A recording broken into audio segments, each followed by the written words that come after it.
এটা কথা স্পষ্ট যে অসমৰ এটা জাতীয় অনুষ্ঠান হিচাপে সকলো মানুহে অসম সাহিত্য সভাক স্বীকৃতি দিয়ে আৰু অসম সাহিত্য সভাৰ সন্মানীয় সভাপতিগৰাকীয়ে যিটো বিৰূপ মন্তব্য কৰিছে এই মন্তব্য তেওঁ কালি প্ৰথম নহয় কেইটামান দিনৰ পূৰ্বে ইয়াৰ পূৰ্বে তেওঁ এই মন্তব্য কৰিছিল যে চৰ চাপৰিৰ লোকেহে ভাষা সংস্কৃতি কৃষ্টি জীয়াই ৰখাৰ কথা যিটো তেওঁ কৈছে এই কথাটো গ্ৰহণযোগ্য নহয় তেখেতৰ লগত আমাৰ মতৰ অমিল আছে এই কথাটো তেওঁ কি কাৰণে ব্যক্ত কৰিব লগা হ'ল তেখেতে পৰিসংখ্যাৰ কথা কৈছে আৰু বিশেষতঃ তেখেতৰ এখন পোষ্টাৰ মই দেখা পাইছোঁ যে শিৱসাগৰত আটাইতকৈ বেছি অসমীয়াত ল'ৰা ছোৱালীয়ে ফেইল কৰে বুলি তেওঁ কৈছে তেখেতক স্পষ্ট কৰি দিবৰ কাৰণে আহ্বান জনাইছোঁ ক'ত অসমীয়া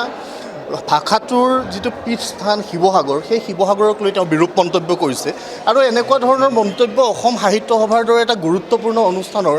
সভাপতিৰ দৰে গুৰুত্বপূৰ্ণ দায়িত্ব লৈ থকা ব্যক্তিৰ মুখৰ পৰা শোভা নাপায় অসমীয়া জাতিটোৰ আমাৰ শিপা মজবুত হৈ আছে আমি জাতিটোৱে শক্তিশালীভাৱে আমাৰ ভাষা কৃষ্টি সংস্কৃতি সভ্যতা পৰম্পৰা আমি জীয়াই ৰাখিব পাৰোঁ চৰ চাপৰিৰ লোকসকলক উৎসাহিত কৰি অসম সাহিত্য সভাই কোন দিশে গতি কৰিব খুজিছে অসম সাহিত্য সভাৰে সৈতে জড়িত হৈ থকা সেই প্ৰাতঃস্মৰণীয় লোকসকলৰ যি ত্যাগ যিসকল লোকে ইতিমধ্যে সাহিত্য সভাক নেতৃত্ব দি আমাৰ মাজৰ পৰা ইতিমধ্যে তেওঁলোকে পৰলোকলৈ গতি কৰিছে আৰু বহু লোক সাহিত্য সভাৰে সৈতে জড়িত হৈ থকা বহু লোক আছে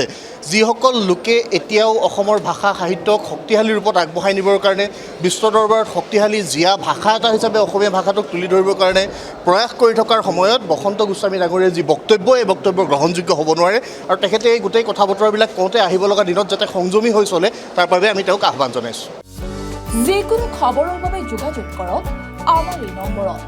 9181 307 2221